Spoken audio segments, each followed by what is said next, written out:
I'm here with Adam again, and he's got another really great project for us. So I came over here to help him out real quick. Expansion joints. We all know that sealants are good for keeping out water and air infiltration, but did you also know that sealants can be also good for keeping out ants? Ants are a big, and insects are a big effing problem. So we're gonna get to that.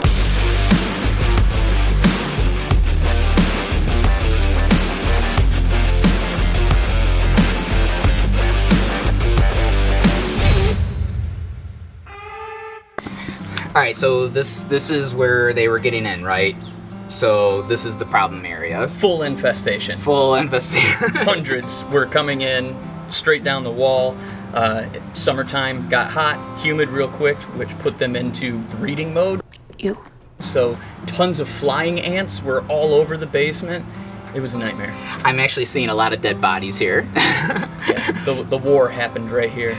So we're actually going to go around the whole house, but this is the main area. And this, if you check this out, this is actually a little over an inch wide. So that's why we're going to end up using the Rapid Set self-leveling sealant, because this can go up to 2 inches wide and it will still expand and contract. No, we just got to do some prep. Now obviously make sure the area is clean, free of loose debris, free of oils and greases.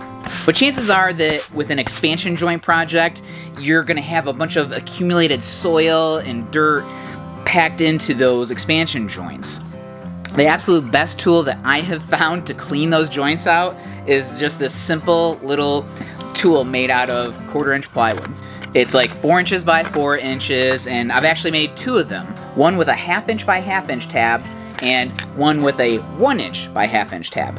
I start off with the one with the 1 inch deep tab to get all the debris out to make enough room for your backer rod. Then after I get all my sand or my backer rod material into that joint, I'll go over it with this one with the 1/2 inch deep tab, and that will make enough room for the sealant material to go on top. So for the most part, all these expansion joints, you don't want to fill up the whole cavity of the expansion joint with this expensive material, right? Mm-hmm. So you only need about 1/2 inch space because you want a 1/2 inch deep material, okay? So that way it can expand and contract still. Okay. One way we do that is just by using this backer rod stuff, this spongy stuff, and you want this stuff to be just a little bigger than the expansion joint, so that way it locks it in place and keeps it from floating up. If it's too small, it's just gonna float up to the top. We don't want that. So we just simply... So you want some resistance, it needs to be bigger than the gap. Yes, absolutely. We just simply stuff that down here, and then to maintain that 1/2 inch depth, we just use our handy dandy little tool, stuff it down 1/2 inch deep. Got it.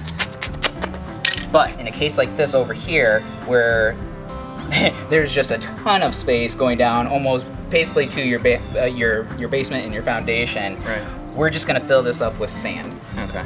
And that way, again, the material will still be allowed to expand and contract, and we won't be wasting a bunch of this expensive material down into the crack in the big void. Got it.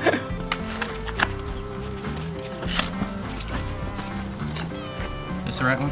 Yeah. Or, no, sorry. Where it gets wide here, would you fill sand in before the backer rod? You could. I think it'll be fine. Okay.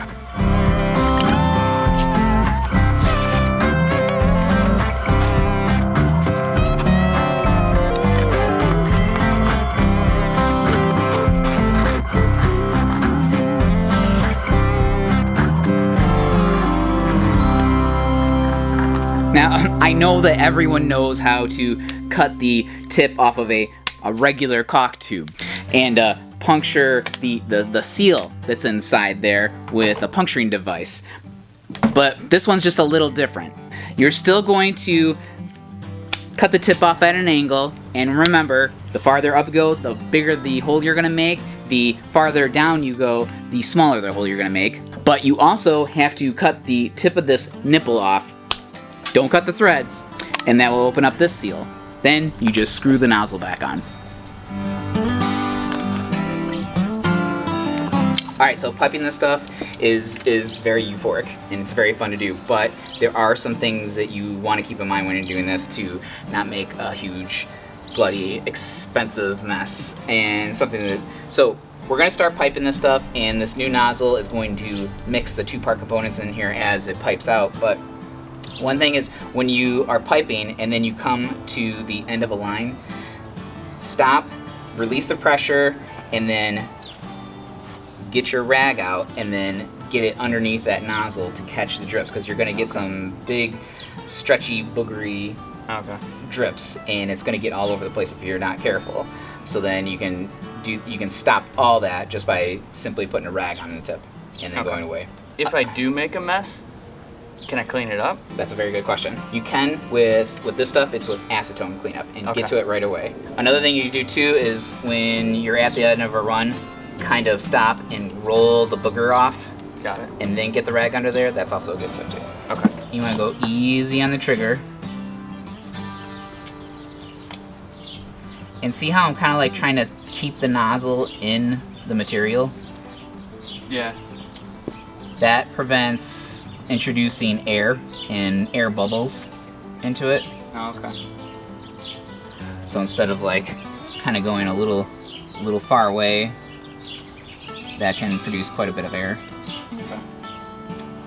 Slow and steady wins the race. Slow and steady wins the race. You want to try? Sure. Okay.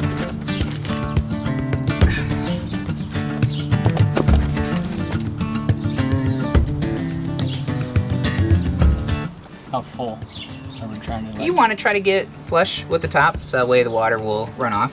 But the main thing is just to seal it and keep stuff out of that crack. Now here in this big area, just kind of just pump the shit out of it when you get into these big voids.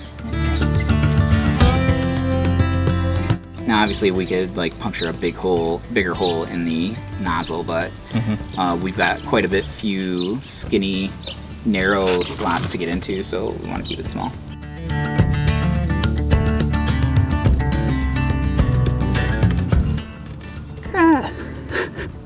Okay, put the pressure. There you go.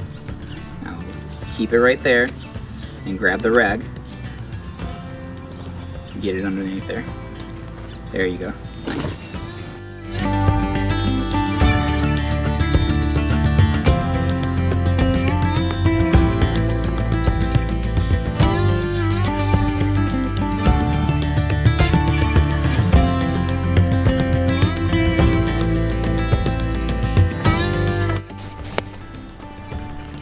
I told him that I'd come to help, but really I just planned on making him do all the work. This is actually fun being the cameraman. I'm having a good time here today. You having a good time down there? I am. Hands-on learning. You actually getting my good side, right? Oh, this is your good side. See this ant? He's trying to get in right now, but he can't. Ha! Take it somewhere else. Take it somewhere else. So sealing up your expansion joints is one of those projects that is just super quick and easy and can end up saving you a lot of headache down the road and sometimes even a lot of money down the road. Clean. By preventing water leaks in your basement or preventing concrete sagging and deterioration, even preventing weeds and preventing insect infestations like in this case. So definitely think about getting this project done before winter hits because it's coming quick. All right, so that wasn't that bad, right? Pretty easy. Yeah. All right. By the way, Barnett Builds, Instagram, and YouTube. Check them out. Well, I'm gonna go get a coffee. You can go ahead and do the rest of the house, all right? Wait, what?